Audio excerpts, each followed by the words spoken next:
तो एग्रीमीटर में अब आपका स्वागत है। और इक्विटी के बाद कमोडिटी बाजार में क्या हलचल जो देखने को मिल रही है वो आपको हर रोज़ हम बताते ही बताते हैं। और आज एग्रीमीटर में हम एक विशेष बातचीत करने जा रहे हैं और वो बातचीत होगी सरसों से जुड़ी हुई। सरसों से जुड़ा हुआ एक खास अपडेट है। आपको बता दें कि सरकार ने तीसरे अग्रिम अनुमान में सरसों उत्पादन में कटौती कर दी है और उत्पादन करीब 126 लाख टन रहने का अनुमान जताया है। दूसरी ओर उत्पादन कम होने के अनुमान के बावजूद बीते 2 साल की तुलना में इस साल सरसों की आवक में बढ़ोतरी देखने को मिल रही है। इसके अलावा अप्रैल के महीने में सरसों खल के एक्सपोर्ट में गिरावट देखने को मिली है। ऐसे में सरसों के ट्रेडर्स को क्या स्ट्रेटजी अपनानी चाहिए, इसका आउटलुक क्या है, इसी पर आज बातचीत करेंगे। और इस पर बातचीत करने के लिए हमारे साथ जुड़ रहे हैं कमोडिटी समाचार सिक्योरिटीज़ के को फाउंडर एंड हेड रिसर्च अंकित कपूर जी। अंकित जी, बहुत बहुत स्वागत आज की इस विशेष चर्चा में जुड़ने के लिए। सबसे पहला सवाल सर आपसे जो होगा वो यही होगा कि हाल ही में हमने देखा क्रूड खाद्य तेलों पर बेसिक कस्टम ड्यूटी को घटाया गया है और उसे घटा के 10% कर दिया गया। इसका कोई असर देख रहे हैं क्या सर सरसों की कीमत पर आगे चल करके? जी बिल्कुल। गवर्नमेंट ने जो क्रेडिट बनाया है क्रूड ऑयल एडिबल ऑयल पे जो ड्यूटी घटाई है 10%, उससे कहीं ना कहीं इम्पोर्टेड ऑयल है वो कहीं ना कहीं सस्ता होता हुआ दिखेगा। इससे सीधा सीधा जो डिमांड है डोमेस्टिक एडिबल ऑयल पे की प्राइसेस पे हमको देखने को मिल सकता है। लेकिन अगर बात करें मस्टर्ड की, जैसा कि अभी आपने बताया कि जो अराइवल है वो कहीं ना कहीं 13 लाख टन हो गया है, जो पिछले साल से काफी ज्यादा रहा है। और वहीं प्रोडक्शन में जो आने वाला टाइम है एस्टिमेट्स है उसको थोड़ा सा उन्होंने घटाया है। लेकिन सप्लाई अगर अच्छी है तो प्रोडक्शन में भी हल्की गिरावट देखने को मिल रही है। तो मुझे लगता है कि अब जो थोड़ा सा एक सेंटिमेंट है वो कहीं ना कहीं मिक्स होता हुआ नजर आएगा। हाँ, लेकिन जो डेफिनेटली 10%, पहले 20% थी जो कस्टम ड्यूटी, उसको उन्होंने 10% कर दी है, तो इम्पोर्ट जो है वो थोड़ा सा सस्ता हो सकता है। तो उससे जो डोमेस्टिक प्रोड्यूसर्स हैं उसके ऊपर थोड़ा सा असर देखने को मिलेगा। जी सर, अभी अगर हम देखें तो बीते 1 महीने की अगर बात करें तो हाजिर बाजार के अंदर सरसों का भाव हम देख रहे हैं करीब 250 से 300 रुपये पर क्विंटल में की बढ़ोतरी वहाँ पर ऑलरेडी आ चुकी है। अब ये जो बढ़ोतरी हुई है क्या ये इसी तरीके से आगे भी होती रहेगी या फिर अब आपको लगता है कि नहीं अब थोड़ी सी स्थिरता आनी चाहिए, क्योंकि सरकार भी नहीं चाहेगी कि इन्फ्लेशन का प्रेशर जो है वो बढ़ता हुआ दिखाई दे? आप कैसे देख रहे हैं जो प्राइस इंक्रीज हुआ है उससे?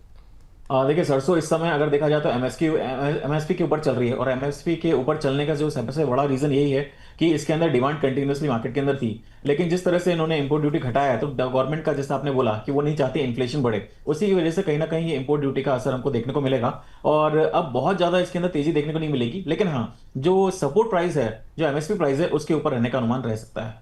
जी चलिए, अब जो है सर अगर बात सरसों खल की करें तो यहाँ पर अगर हम एक्सपोर्ट डिमांड की बात करें तो ये क्या आगे किस तरीके से दिखाई दे रही है? क्या ये बढ़ती हुई दिखाई देगी? अभी थोड़ी सी सुस्ती देखने को मिली है। हाँ जी, अप्रैल 2025 में जो मस्टर्ड खल था, जो सरसों का ने जो खली है, उसमें करीब जो एक्सपोर्ट है वो 2,13,000 टन के आसपास का रहा है। वहीं अगर अप्रैल 2024 की बात करें तो ये 2,30,000 टन के आसपास था। तो कहीं ना कहीं अगर इसके अंदर थोड़ी सी गिरावट देखने को मिली है, करीब 7.7% के इसके अंदर हम कह सकते हैं कि गिरावट देखने को मिली है। तो एक्सपोर्ट में ये जो गिरावट देखने को मिली है, इससे डिमांड थोड़ी सी स्लो हो सकती है। इंटरनेशनल प्राइसेस का भी कहीं ना कहीं हमको दबाव देखने को मिल सकता है। हम्म चलिए, इस बीच सर आपसे ये भी जानना चाहेंगे कि अभी अगर हम शॉर्ट टर्म की बात करें खाली, तो फिर क्या आउटलुक देख रहे हैं आप सरसों की कीमतों को लेकर के? अभी क्या रेंज रहने की संभावना आपकी आप सजेस्ट करेंगे? देखिए, जिस तरह से सप्लाई जो साइड है, अगर मैं उसकी बात करूं तो अराइवल कहीं ना कहीं हमको बढ़ते हुए नजर आ रहे हैं। लेकिन जो एक्सपेक्टेड प्रोडक्शन एस्टिमेट है वो भी कहीं ना कहीं घटते हुए नजर आ रहे हैं। जैसे कि आपने बताया कि 1,26,000 ने 1,26,000 टन के आसपास कहीं ना कहीं प्रोडक्शन थोड़ा सा घट सकता है। और वहीं जो अराइवल है वो 13 लाख टन के आसपास आया है। तो अच्छी सप्लाई है, और थोड़ा सा कहीं ना कहीं जो प्रोडक्शन एस्टिमेट है वो कहीं घटा है। तो मुझे लगता है कि अब थोड़ा सा आउटलुक जो है वो मिक्स रहना चाहिए। तो इसकी जो रेंज नीचे की बनेगी वो 6300 के आसपास का एक सपोर्ट बनेगा, और ऊपर में जो 6800 6900 का एक रेजिस्टेंस बनेगा। तो मुझे लगता है कि अब कुछ टाइम के लिए इस सीमित दायरे में ही ट्रेड करता हुआ नजर आएगा। जी सर, अभी यहाँ पे आपको थैंक यू करें उससे पहले आपसे जानना चाहेंगे कि इस समय अगर कोई ट्रेडिंग स्ट्रेटजी अपनानी हो तो एग्री कमोडिटीज़ पे कहाँ पर आप सजेस्ट करेंगे ट्रेड लेने के लिए? जब हम लोग लास्ट वीक मिले थे तब हमने जीरा को सेल दिया था जी 20,800 के आसपास, और उसके अंदर हमने 20,000 का टारगेट ऑलमोस्ट अचीव होते हुए देखा। अभी भी जो जीरा है उसके अंदर मुझे नेगेटिविटी ही दिख रही है। तो 20,200 के आसपास इसके अंदर बिकॉली करी जा सकती है। 20,500 का इसके अंदर स्टॉप लॉस लगाएंगे। टारगेट हमें 19,800 तक देखने को मिल सकते हैं। यहीं अगर मैं बात करूं दूसरी कमोडिटी, मेरी धनिया काफी फेवरेट रही है। पिछली 2-3 बार से मैंने आपके साथ में शेयर भी करा है कि पोजिशनल जो धनिया है उसके अंदर खरीदारी करके चलेंगे। अभी भी मुझे लगता है कि पोजिशनल के बेसिस पे धनिया के अंदर खरीदारी करनी चाहिए। जहाँ 7100 के आसपास मिलता है तो खरीदारी करें।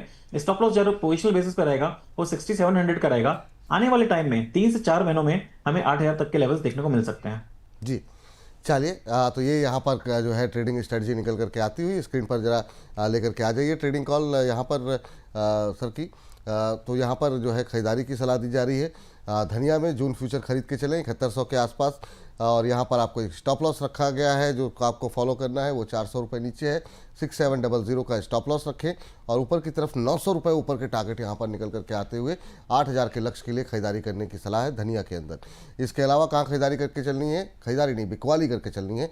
जून फ्यूचर बेच के चलें जीरा का, तो यहाँ पर 20,200 के आसपास बेचने की सलाह है आपको। यहाँ पर 20,500 यानी 300 रुपये ऊपर के टारगेट स्टॉप लॉस रखने होंगे। 20,500 के स्टॉप लॉस के साथ आपको यहाँ पर ये ट्रेड इनिशिएट करना है और आपको नीचे की तरफ 19,800 के टारगेट जो है देखने को मिल सकते हैं। 19,800 के लक्ष्य के लिए यहाँ पर शॉर्ट करने की सलाह है जीरे में।